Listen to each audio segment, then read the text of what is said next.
يا هنودة، انا يعني تعبت قوي عشان اوصل لحضرتك. ربنا يكرمك وخدامك يا حبيبتي، ربنا اتفضلي. يخليك يا رب. انا حاسه ان الخير كله ان اتعدم في شاء الله الدنيا يا رب. وانا بستغيث بحضرتك بعد ربنا. ان شاء الله خدامك يا حبيبتي، اتفضلي. فنفسي تتدخل لي في المشكله دي. حاضر، قولي. بعد ما احكيها لحضرتك هحكي لك الرطوش، بس يا ريت تديني رقم تليفون حضرتك. حاضر.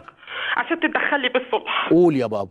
انا دلوقتي حضرتك انا قاعده في بيت اهلي. طيب. وامي ادتني مديه لكل واحد شقه.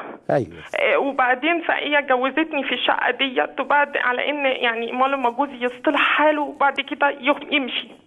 فسافرت بره كذا مره، مرتين. وبعدين ما جه ما حصلش نصيب ان نجيب شقه تمليك ولا شقه ايجار. فبعد ما حصل عمل فيها مشاكل كتير قوي بره، ضربني كتير جدا يعني. كنت في الغربه وماليش حد، وانا ابويا متوفي واخويا مش راضي يدخل لي في اي حاجه خالص خالص. حتى جوز اختي مش راضي يدخل لي في اي حاجه، ولا ليا ولا اي حد. كله خايف منه ان هو يضربهم، ان هو يبلط. يعني هو مهندس، مش واحد يعني اي كلام، بس بيهددنا دايما بالقوه وان هو يضرب وان هو يفضحنا.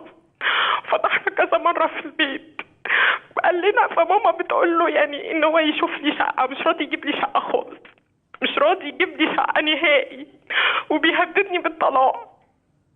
يعني هو بيهددني دايما بالطلاق ويقول لي انا هطلقك لو جبت لك شقه، لو طلعت من البيت ده هيطلقك. انا مش هطلع غير بالبوليس، مش ولا حد راضي. كله خايف منه. بوليس مره واحده، بوليس ايه؟ مش هيطلع الا بالبوليس. بيقول لي مش هطلع غير بالبوليس. يطلعه بالبوليس. انت خلفت منه يا بنت؟ انت خلفت منه؟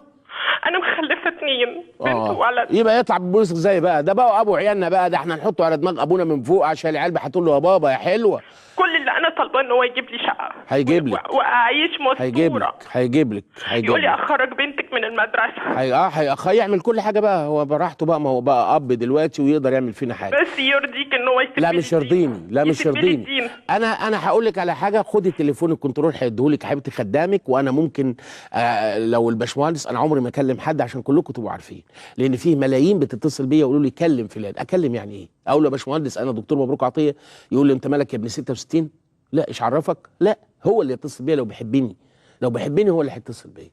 بنتنا هنوده، وطبعا شور ده مش اسمها، ومش مهم يكون اسمها هند ولا اسمها فاطمه. انا بس عايز اقول الجمله اللي انا لقطتها من المكالمه دي: ماما جوزتها في شقتها اللي هي شقه ماما لغايه لما ينصلح حاله. ده الخلل، مش هيتصلح حاله. بقول لكم وبكل مره وكل لقاء لينا نبي عليه الصلاه والسلام ما قالش جوز الواد في شقه بنتك او في شقتك لغايه اما يتصلح حاله. مش هيتنيل، مش هيتصلح حاله. هو قال من الاول النبي بتاعنا قادر ياخدها، مش قادر بره. مش يجي يسكن وبعدين نقول اصل 2 3 كده معونه شتاء.